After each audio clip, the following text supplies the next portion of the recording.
11월 첫 주 예배 참여하신 여러분을 축복합니다. 아울러 오늘은 추수감사절기로 하나님께 감사 예배를 드리고자 합니다. 그래서 남양주에 있는 좋은샘 교회와 연합하여 예배를 드리게 되었습니다. 그러나 본문의 말씀은 1년간 진행하고 있는 신구약 설교 방향대로 에베소서에 대해 말씀을 나누고자 합니다. 은혜의 시간이 되시길 바라며 오늘 본문의 말씀은 에베소서 6장 13절로 17절 말씀입니다. 에베소서 전체를 살펴보겠지만 특별히 본문의 말씀은 에베소서 6장 13절로 17절 중심으로 말씀을 선포하고자 합니다. 하나님의 성령의 충만한 은혜가 여러분 가운데 임하길 기대하며 다시 한번 여러분을 축복합니다. 본문의 말씀 에베소서 6장 13절로 17절 다같이 합독하겠습니다. 그러므로 하나님의 전신갑주를 취하라. 이는 악한 날에 너희가 능히 대적하고 모든 일을 행한 후에 서기 위함이라. 그런즉 서서 진리로 너희 허리띠를 띠고 의의 호심경을 붙이고 평안의 복음이 준비한 것으로 신을 신고 모든 것 위에 믿음의 방패를 가지고 이로써 능히 악한 자의 모든 불화살을 소멸하고 구원의 투구와 성령의 검 곧 하나님의 말씀을 가지라. 아멘. 고린도서가 당면한 문제에 대한 해답을 기록했다고 한다면 갈라디아서는 복음과 율법 사이의 치열한 변증을 다루고 있다고 할 수 있을 것입니다.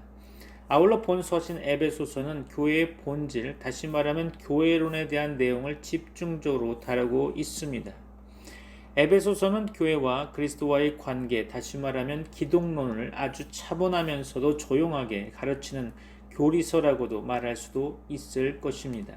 그중 전반부인 1장에서 3장까지는 하나님의 구원 계획과 교회를 통해 이루어지는 그리스도의 구원 사역을, 후반부인 4장에서 6장까지는 구원받은 성도들의 올바른 삶의 자세가 소개되어 있습니다. 본 서신 에베소서는 주후 62년경 로마 옥중에서 기록된 것으로 보입니다. 본 서신에는 사도 바울이 옥에 갇혀 있음을 암시하는 표현들이 곳곳에 나타나 있죠. 에베소서 3장 1절을 보면 이러므로 그리스도 예수의 일로 너희 이방인을 위하여 갇힌 자 된 나 바울이 말하거니와, 그렇죠? 갇힌 자 된 나 바울. 에베소서 4장 1절에서도 보면 그러므로 주 안에서 갇힌 내가 너희를 권하노니, 그렇죠? 주 안에서 갇힌. 사도 바울의 옥중 서신 가운데 하나라는 사실을 확인할 수 있겠죠.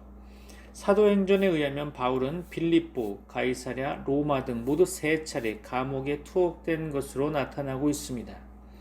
이 가운데 빌립보 감옥의 투옥 기간은 하루 정도밖에 머무르지 않았죠. 따라서 본 서신을 기록할 만한 여유는 없어 보입니다. 그래서 일부 학자들이 가이사랴 감옥을 본 서신 에베소서의 기록 장소로 보기도 합니다. 그러나 본 서신 에베소서의 필치가 매우 세련되고 신앙적 깊이와 원숭미가 넘친다는 측면에서 보면 대부분의 학자들이 말한 바와 같이 이보다 후대인 로마 감옥으로 보는 것이 타당하다고 생각됩니다. 바울은 로마 감옥에서 2년 정도 투옥되어 있던 것으로 추정해 볼 수 있는데요. 그때 에베소서를 기록한 것으로 보여집니다. 에베소는 사도 바울이 2차 선교 여행 때 설립한 교회입니다. 그 후 3차 선교 여행 때는 무려 2년 3개월 동안 체류하면서 친히 목회를 했던 교회이기도 하죠. 바울이 그만큼 애착을 가진 교회가 에베소 교회라는 것입니다. 그러나 아시아와 유럽을 잇는 지정학적 중요성 때문에 에베소는 무역과 상업의 중심지가 되었고 아데미 신상을 비롯한 온갖 우상의 신전들이 범람하고 있던 곳이었습니다. 당시 소아시아 최대의 도시인 에베소의 이런 환경은 에베소 교회의 위협이 되었겠죠. 그래서 바울은 에베소 교인들을 향해 그들이 하나님으로부터 택함을 받았고 하나님의 자녀가 되었으며 장차 하늘에 속한 모든 신령한 복을 받을 존귀한 자라는 사실을 상기시켰습니다. 또 세상 마지막 날에는 다시 살게 되고 하나님의 보좌 앞으로 나아갈 존재임을 가르쳤습니다. 그러기에 에베소 교인들은 범사에 무엇을 하든지 주 안에서 행하여야 한다고 생각하고 있었겠죠. 바울 신학을 대표하는 이 주 안에서라는 표현은 본서 에베소서에서만 무려 35회나 언급되고 있습니다. 그만큼 하나님의 백성은 살아도 주를 위하고 죽어도 주를 위하는 주님 중심의 삶을 살아야 한다는 것을 말씀하는 것이겠죠. 그럼 오늘 본문으로 들어가 하나님의 말씀을 상고해 보도록 하겠습니다. 오늘은 에베소서 6장의 말씀으로 상호 은혜 받는 시간이 되기를 바라며 구원의 전신갑주라는 제목을 한번 붙여보았습니다. 하나님은 마지막 종말에 구원의 전신갑주를 취하라고 말씀하고 계십니다. 전신갑주를 입지 않으면 악한 날에 우리가 능히 사단과 대적하여 이길 수 없기 때문이겠죠. 우리가 사탄과 싸워 승리하기 위해서는 진리로 허리띠를 해야겠죠. 의의 호심경을 가슴에 붙이고 평안의 복음의 신발을 신어야 할 것입니다. 믿음의 방패를 가지고 악한 자들이 쏘는 불화살을 막아야 되겠죠. 구원의 투구를 쓰고 성령의 검 곧 하나님의 말씀을 가져야 할 것입니다. 모든 기도와 간구를 하되 성령 안에서 기도하고 깨어 구하기를 힘쓰라고 성경은 말씀하고 있죠. 마지막 종말로 갈수록 사람들은 복음에 관심이 없어질 것입니다. 세상의 정욕적인 것을 더 좋아하게 되어 있는 거죠. 우리는 하나님의 백성이니 전신갑주를 구하여 구원의 확신을 얻고 악한 무리와 싸워 승리하는 성도가 되어야 하겠습니다. 오늘 본문을 보면서 좀 더 자세히 하나님의 말씀을 나눠보도록 하겠습니다. 하나님께서는 우리에게 전신갑주를 취하라고 말씀하고 있죠. 그 이유가 무엇이라고 생각하십니까? 눈에 보이는 자들과 싸우기 위해서가 아니겠죠. 눈에 보이지 않는 영적인 존재들과 싸우기 위하여 하나님의 전신갑주를 입으라고 말씀하시는 것입니다. 이 시간 말씀을 통해 영적인 전신갑주를 입으시고 영적 무장을 할 수 있기를 축원합니다. 그래야만이 세상에 나가 악한 영들과 싸워 승리할 수가 있는 것입니다. 만약에 전신갑주를 입지 않는다면 악한 존재들을 이겨낼 수가 없겠죠. 그들의 공격을 받게 되면 무너지게 될 것입니다. 그럼 이 시간 우리가 취하여야 할 전신갑주가 무엇인지 말씀이 가르치는 대로 말씀을 통해 깨닫고 우리가 반드시 전신갑주를 입고 세상으로 나가 승리하는 승리자가 되기를 소원합니다. 먼저 하나님께서는 전신갑주를 취해야 되는 목적에 대해 말씀하고 있습니다. 에베소서 6장 13절이죠. 그러므로 하나님의 전신갑주를 취하라. 이는 악한 날에 너희가 능히 대적하고 모든 일을 행한 후에 서기 위함이라. 아멘. 하나님께서는 하나님의 전신갑주를 취하라고 말씀하십니다. 이것은 악한 날에 우리가 능히 악한 영들을 대적하고 모든 일을 행한 후에 구원의 자리에 서기 위함이라는 거죠. 전신갑주라는 의미는 전신무장이라는 뜻이겠죠. 우리는 하나님의 전신갑주를 취하여 머리부터 발끝까지 전신을 무장해야 할 것입니다. 군인이 전쟁에 나갈 때 완전 무장을 하고 가는 것처럼 악한 세상을 살아가는 우리들도 반드시 하나님의 전신갑주를 취해야 할 것입니다. 이렇게 전신갑주를 취해야 하는 직접적인 목적이 뭘까요? 하나님의 전신갑주를 입지 않으면 악한 영들에게 당할 수가 있다는 것을 전제하는 것이겠죠. 그렇게 되면 영혼의 타격을 입을 수 있고 육적으로 어려움을 당할 수가 있습니다. 사탄은 가장 약한 부분으로 파고들어 공격하기에 영적으로 완전 무장을 하고 있지 않으면 공격당하게 될 것입니다. 열왕기상 22장 34절 말씀을 보면 한 사람이 무심코 활을 당겨 이스라엘 왕의 갑옷 솔기를 마친지라 왕이 그 병거 모는 자에게 이르되 내가 부상하였으니 네 손을 돌려 내가 전쟁터에서 나가게 하려 하였으나 그렇죠. 우리는 전쟁터에 나간 아합 왕이 죽게 된 것을 교훈 삼아야 할 것입니다. 아합 왕은 죽지 않기 위하여 여호사밧에게 왕의 갑옷을 입으라고 말하고 자신은 변장하여 제대로 갑옷을 챙겨 입지 않았던 거죠. 그런데 어떤 사람이 무심코 활을 당겨서 이스라엘 왕의 갑옷 솔기를 맞췄다고 성경은 기록하고 있습니다. 아합 왕은 이 화살을 맞아 죽게 된 거죠. 여기서 갑옷 솔기라는 단어는 이음매라는 의미로 쓰이는 단어인데요. 아합 왕의 갑옷의 이음매가 제대로 붙어있지 않았던 것 같습니다. 화살이 들어올 수 있도록 허술하게 땜질하여 결국 화살이 들어왔던 거죠. 눈에 보일 때는 단단하게 보였지만 실제로는 허술하게 갑옷을 만들었던 것입니다. 이것 때문에 아합 왕은 자신의 목숨을 잃게 된 거죠. 이 정도로 하나님의 전신갑주로 온몸을 무장하는 것은 대단히 중요하다고 봅니다. 사람들이 무너질 때 큰 것 때문에 무너지지 않습니다. 작은 것을 소홀히 생각하여 마귀에게 무너지게 되는 것입니다. 아합 왕의 갑옷도 작은 이음새를 정교하게 땜질하지 않아서 목숨을 잃어버리게 된 거죠. 현재 우리는 악한 날을 살아가고 있습니다. 이 날에 우리가 악한 영들과 싸워 능히 대적할 수 있는 것은 하나님의 전신갑주를 입을 때일 것입니다. 이 옷을 입지 않으면 우리는 사탄의 세력들과 싸울 엄두도 못 내는 거죠. 현재 여러분들은 사탄의 악한 영들과 싸우고 있습니까? 여기서 이기려면 하나님께서 주시는 전신갑주를 입어야 할 것입니다. 혹시 입고 있다고 자신한다면 다시 한번 점검하는 시간이 되길 바랍니다. 하나님은 말씀하고 있습니다. 우리가 악한 영들과 능히 대적하여 싸울 수도 있고 그렇지 않을 수도 있다는 거죠. 제가 왜 이렇게 말씀드리는지 그 이유가 무엇이라고 생각되십니까? 성경을 연구하는 가운데 오늘 본문에서 문법적으로 보면 가정법을 쓰고 있기 때문에 그렇게 생각해 본 것입니다. 만약에 우리가 하나님의 전신갑주를 입었으면 악한 영들은 문제가 아니죠. 두려워할 필요도 없습니다. 하나님께서 주신 전신갑주를 입었기 때문이죠. 하지만 우리가 하나님의 전신갑주를 입지 않았다면 사탄의 세력들과 감히 싸우려는 생각은 버려야 할 것입니다. 그런데 중요한 것은 악한 날에 사탄의 영들과 싸울 수 있도록 하나님께서 구원의 전신갑주를 입혀 주신다는 거죠. 믿습니까? 하나님께서 구원의 전신갑주를 입혀주는 사람들은 바로 구원받은 하나님의 자녀들이라는 것을 알아야 할 것입니다. 본문에서 문법적인 시제를 살펴보면 과거 시제를 사용하고 있습니다. 우리가 사탄의 영들을 두려워하지 않을 수 있는 것은 이미 우리에게는 하나님께서 전신갑주로 무장을 시켜주셨다는 사실 때문입니다. 과거형이죠. 그리고 악한 날에 사탄의 영들과 싸워서 이길 수 있도록 힘과 능력과 무기를 제공하여 주신다는 거죠. 우리가 싸우는 것 같지만 이미 하나님께서 모든 것을 준비하여 주시고 싸우게 하시는 것입니다. 본문의 문법적 형태가 수동태로 나와 있다는 것을 염두에 두시기 바랍니다. 그러니까 저와 여러분들은 사탄의 무리들을 두려워할 필요가 없는 거죠. 이미 주님께서 우리에게 힘과 능력을 제공하여 주셨기 때문입니다. 그럼 이제부터 저와 여러분들이 무장되어야 할 것들이 무엇인지에 대해 알아보도록 하겠습니다. 에베소서 6장 14절입니다. 그런즉 서서 진리로 너희 허리띠를 띠고 의에 호심경을 붙이고, 그렇죠. 서서 진리로 너희 허리띠를 띠고 제일 먼저 나온 것은 진리죠. 진리란 예수 그리스도를 상징하는 단어입니다.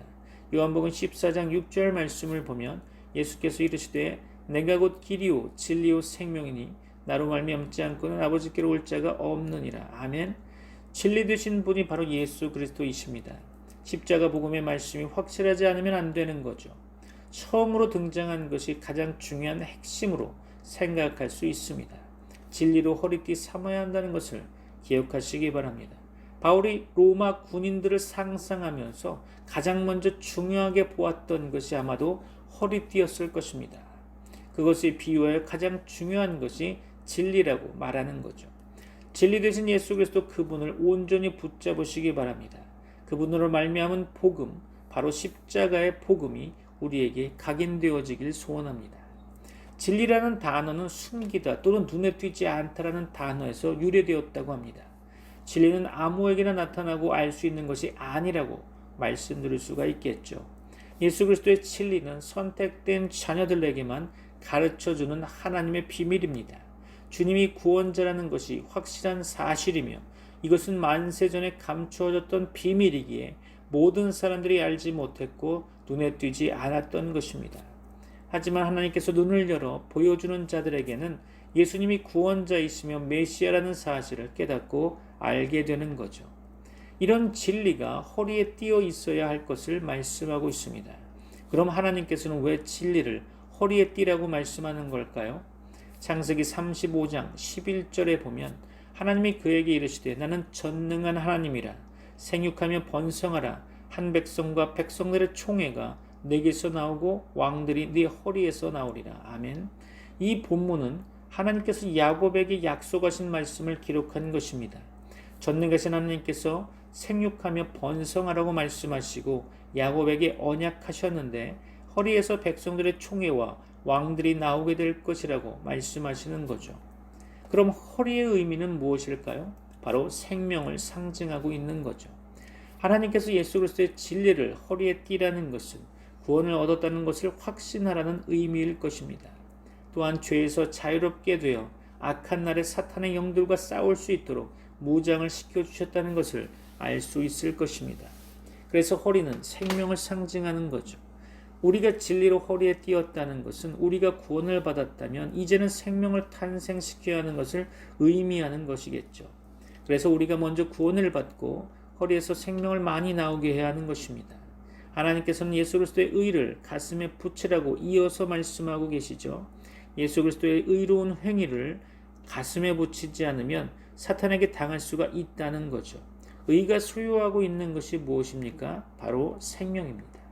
예수 그리스도의 십자가의 의로운 행위를 가지고 있으며 이것을 통해 생명이 이어지게 되는 거죠. 로마서 5장 18절 말씀을 보면 그런즉 한 범죄로 많은 사람이 정죄에 이른 것 같이 한 의로운 행위로 말미암아 많은 사람이 의롭다 하심을 받아 생명에 이르렀느니라. 아멘. 아담은 한 범죄의 행위로 말미암아 모든 사람들에게 정죄에 이르게 하였지만 예수님께서는 한 의로운 십자가 행위로 말미암아 많은 사람들을 의롭게 만들어 주신 것입니다. 이런 의로운 행동을 우리가 믿지 못하고 있다면 우리는 의의 호심경을 가슴에 달지 못하고 있는 것입니다. 그럼 왜 의를 가슴에 달라고 말씀하시는 것일까요? 요한계시록 9장 9절 볼까요? 또 철 호심경 같은 호심경이 있고 그 날개들의 소리는 병거와 많은 말들이 전쟁터로 달려 들어가는 소리 같으며. 그렇죠? 여기서 호심경은 사람의 가장 중요한 장기인 심장과 폐를 보호하는 장비입니다. 영적으로 본다면 우리의 양심을 의미하고 있는 거죠. 사탄의 하숙경인 황충들은 가슴에 철 호심경을 달고 있다고 성경은 기록하고 있습니다. 이것은 무엇을 의미한다고 보십니까? 예수 그리스도의 의가 없는 자들이라는 것이죠. 십자가의 의로운 행위를 믿지 못하고 인간을 하나님으로 높이는 자들은 가슴에 철 호심경을 달고 다니는 거죠. 이것은 양심에 화인 맞았다는 것을 말씀하고 있는 것입니다. 사랑이 없는 자들을 말씀하시는 거죠. 가슴에 예수 그리스도의 십자가의 의로운 행동을 달고 있는 사람들은 주님의 사랑을 나타내는 자들입니다. 한 군데 성경을 더 보겠습니다. 데살로니가전서 5장 8절이죠. 우리는 낮에 속하였으니 정신을 차리고 믿음과 사랑의 호심경을 붙이고 구원의 소망의 투구를 쓰자. 아멘. 빛의 자녀들은 믿음과 사랑의 호심경을 가슴에 붙이고 있습니다. 예수 그리스도께서 십자가에 죽으신 것을 믿고 이것 때문에 우리가 살아났다는 것을 인정하는 자들이죠. 이런 자들은 주님의 십자가 사랑을 체험하고 사람들에게 이런 사랑을 나타내는 자들입니다. 그러나 이단에 빠진 비복음주의자들은 가슴에 철호심경을 달았기에 냉혈인간이 되는 것입니다. 인정이 없고 다른 사람들을 공격하는 습성이 있는 거죠. 자신들끼리는 정이 넘치는 것 같지만 다른 사람들에게는 예수 그리스도의 십자가 사랑이 없는 자들입니다. 이제 우리는 가슴에 예수 그리스도의 사랑과 믿음과 의의 호심경을 달고 다니는 자가 되어야 할 것입니다. 오늘 본문으로 돌아와 에베소서 6장 15절입니다. 평안의 복음이 준비한 것으로 신을 신고. 그렇죠? 이제는 평안의 복음이 준비한 신발을 신으라고 말씀하고 있습니다. 복음은 평안을 선포하는 것입니다. 복음은 불안한 자들에게는 평안을 주는 것입니다. 싸우는 자들에게는 화해하여 화평케 하는 것입니다. 겁을 먹은 자들에게는 안전하게 해주는 것이죠. 마음이 힘들고 괴로워하는 자들에게는 태평을 주는 것이 복음입니다. 이 복음이 준비되어 있다는 거죠. 이 복음의 말씀을 가지고 가는데 신발로 비유하고 있습니다. 이 복음은 어디를 가든지 세상 끝까지 퍼지게 되어 있다는 것이죠. 사도행전 10장 36절 말씀 가운데 만유의 주 되신 예수 그리스도로 말미암아 화평의 복음을 전하사 이스라엘 자손들에게 보내신 말씀. 그렇죠. 베드로는 고넬료 집에서 예수 그리스도의 십자가 복음을 선포하였습니다. 예수님께서는 화평의 복음을 전파하셔서 이스라엘 백성들을 하나님 아버지께로 돌아오게 하신 분입니다. 예수님 안에는 평안의 복음이 있습니다. 이 복음을 듣지 않으면 절대 안정과 평화와 기쁨과 즐거움 그리고 안전을 기대할 수 없을 것입니다. 우리들에게도 이런 화평의 복음이 있기에 예수님을 선포할 수 있는 것입니다. 출애굽기 3장 5절 볼까요? 하나님이 이르시되 이리로 가까이 오지 말라. 네가 선 곳은 거룩한 땅이니 내 발에서 신을 벗어나. 그렇죠? 하나님은 모세가 하나님께 가까이 나아오자 네가 선 곳은 거룩한 땅이라고 말씀하시고 지금까지 네가 신었던 신발을 벗어버리라고 명령하고 있습니다. 추악하고 더러웠던 신발을 벗어던지고 하나님께서 준비해 주신 평안의 복음의 신발로 갈아 신어야 한다는 거죠. 우리들도 추악했던 신발을 벗고 예수 그리스도의 평안의 복음의 신발을 갈아 신을 때 평화의 사도가 되는 것입니다. 지금의 신발이 좋다고 계속 신고 있다면 하나님의 일을 할 수가 없겠죠. 시골에서 농사 짓다가 군대에 들어갔는데 고무신을 신고 들어갔다고 합시다. 그런데 군화가 지급되었죠. 자기는 지금까지 고무신을 신었기 때문에 자신의 발에 잘 맞고 편안하다고 하면서 군화를 거부하고 신지 않는다면 이 사람은 군인이 될 자격이 없는 거죠. 그냥 고무신이나 신고 다니는 시골 청년에 불과한 것입니다. 우리가 하나님으로부터 거듭났다면 전에 신고 있던 원죄에 죄악된 신발들은 벗어버려야 합니다. 그리고 하나님께서 준비해 주신 평안의 복음의 신발로 갈아 신어야 하나님의 군사로 세워질 수 있는 것입니다. 본문의 말씀 에베소 6장 16절 말씀 봅니다. 모든 것 위에 믿음의 방패를 가지고 이로써 능히 악한 자의 모든 불화살을 소멸하고, 그렇죠. 이제 하나님께서는 믿음의 방패를 가지라고 말씀하고 있습니다. 방패는 공격을 방어하는 장비입니다. 악한 자들이 불화살을 날릴 때 믿음의 방패로 막아야겠죠. 그럼 우리에게 어떠한 믿음의 방패가 있습니까? 우리가 믿음의 방패를 가지고 있다면 적의 화살을 능히 막아낼 수가 있을 것입니다. 이 화살을 막아낸 다음에는 공격할 수 있는 기회가 찾아오겠죠. 만약에 믿음의 방패가 없다면 적을 공격할 수 있는 기회가 없어서 결국 자신이 죽고 말 것입니다. 그럼 방패가 하는 직접적인 목적이 무엇이라 생각하십니까? 몸을 숨기거나 보호하는 역할을 하는 거죠. 많은 화살이 날아와도 방패 안에 있으면 걱정이 없다는 것입니다. 그래서 꼭 방패를 소유해야 한다는 거죠. 그럼 이 방패는 무엇을 의미한다고 보십니까? 창세기 15장 1절 말씀에 이후에 여호와의 말씀이 환상 중에 아브라함에게 임하여 이르시되 아브라함아 두려워하지 말라. 나는 네의 방패요 너의 지극히 큰 상급이니라. 아멘. 방금에 읽은 본문은 하나님께서 아브라함에게 나타나셔서 언약하시는 말씀입니다. 두려워하고 있는 아브라함에게 나는 너의 방패라고 말씀하고 있는 거죠. 아브라함은 얼마나 큰 위로와 위안이 되었겠습니까? 믿음의 방패는 바로 하나님이시며 언약의 말씀을 상징하고 있다는 것입니다. 하나님이 우리의 방패가 되어주시면 모든 것이 끝나는 거죠. 현재 우리에게 믿음의 방패가 있습니까? 권능의 하나님께서 우리의 방패가 되어주십니다. 오늘 본문으로 돌아와서 마지막 에베소서 6장 17절입니다. 구원의 투구와 성령의 검 곧 하나님의 말씀을 가지라. 마지막으로 구원의 투구와 성령의 검인 하나님의 말씀을 가져야 한다고 성경은 기록하고 있죠. 하나님께서 구원의 투구를 쓰라고 말씀하신 이유가 무엇일까요? 투구는 머리를 감싸는 장비입니다. 전쟁에서 투구를 쓰지 않으면 무척 위험하겠죠. 그러면 투구의 직접적인 목적이 무엇이라고 생각하십니까? 머리를 보호하는 목적이 1차적이겠죠. 이것은 인간이 가진 사상을 상징한다고 봅니다. 대제사장이 하나님께 제사를 드릴 때 쓰는 것이 터번입니다. 터번 앞에는 여호와의 성결이라는 글씨가 새겨져 있었죠. 그렇다면 하나님의 백성들이 구원의 투구를 썼다는 것은 예수 그리스도의 구원의 확신을 가지고 오직 주님만을 높이는 사상을 가지고 있어야 한다는 것을 말씀하시는 것 아닐까요? 만약 구원의 투구를 쓰지 않고 있다면 사탄에게 넘어가게 되는데 이마에 짐승의 표가 박히게 되는 거죠. 여호와께 성결이라는 표가 없으니 사탄의 표를 받게 되는 것입니다. 다시 말해서 하나님의 인침이 없다면 사탄의 표가 있는 거겠죠. 저와 여러분들은 머리에 구원의 투구를 쓰고 있습니까? 여호와께 성결이라는 표가 정확하게 새겨져 있다고 생각하십니까? 스가랴 14장 20절 말씀 봅니다. 그날에는 말 방울에까지 여호와께 성결이라 기록될 것이라. 여호와의 전에 있는 모든 솥이 제단 앞 주발과 다름이 없을 것이니. 그렇죠. 초막절의 이방 백성들까지도 예루살렘으로 올라와서 구원을 얻고 초막절을 지키게 됩니다. 그때가 되면 말방울까지도 여호와께 성결이라고 새겨넣어 하나님의 소유임을 나타낼 것이라고 말씀하고 있는 거죠. 그렇다면 하나님께서 저와 여러분들의 이마에 여호와께 성결이라고 새겨서 하나님의 소유임을 증명하는 것입니다.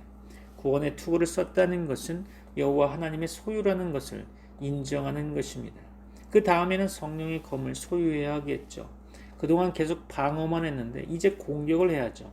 이것은 하나님의 말씀을 가리키는 것입니다. 우리가 성령의 검을 소유해야만 하는 것은 사탄과 맞서 싸울 수가 있다는 것이죠. 이 검이 하는 목적이 무엇일까요? 적을 사살하는 목적이 있습니다. 그리고 자신의 생명을 지키는 목적이 있는 거죠. 이것이 없다면 우리는 사탄으로부터 공격을 당할 때 싸울 수가 없겠죠. 그럼 우리가 검을 소유해야 하는 이유가 무엇이라 생각되십니까? 창세기 3장 24절 보겠습니다. 이같이 하나님이 그 사람을 쫓아내시고 에덴 동산 동쪽의 그룹들과 두루 도는 불칼을 두어 생명나무의 길을 지키게 하시니라. 아멘. 하나님께서 아담이 타락하자 에덴 동산에서 쫓아내시고 불칼을 두어 생명나무를 지키게 하셨습니다. 우리가 검을 소유했다는 것은 예수 그리스도의 십자가 생명을 수호하기 위해서 주시는 것입니다. 하나님의 말씀의 목적은 생명나무 되시는 예수 그리스도를 지키는 것입니다. 악한 무리들은 생명나무를 자르려고 덤비고 있죠. 그러나 우리들은 칼을 가지고 생명나무를 지켜야 하는 것입니다. 만약에 우리가 성령의 검을 소유하지 못하고 있다면 생명나무 되시는 예수 그리스도를 지킬 수가 없겠죠. 복음이 땅에 떨어질 수밖에 없다는 것입니다. 이단들도 비복음의 칼을 가지고 생명나무를 해하려고 덤비고 있죠. 그렇다면 우리들은 복음의 말씀을 가지고 이들과 싸워 이겨야겠죠.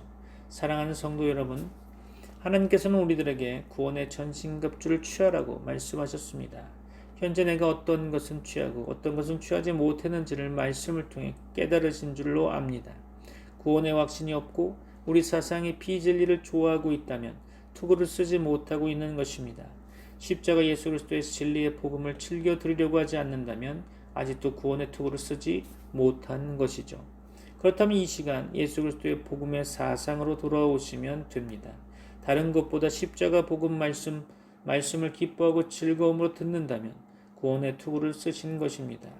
또한 우리가 생명나무 되시는 예수 그리스도의 진리를 수호해야 되겠다고 마음을 먹었다면 성령의 검을 소유하신 것입니다. 그러나 생명나무가 죽든 잘라져 나가든 관심이 없다면 아직도 성령의 검은 우리에게 없는 거겠죠.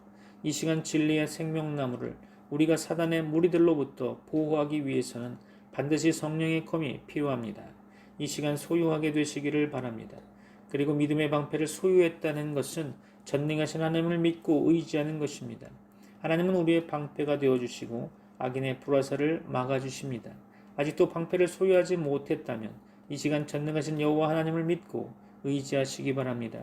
또한 아직도 우리 안에 평안이 없다면 예수 그리스도의 진정한 평안의 신발을 신으시기 바랍니다.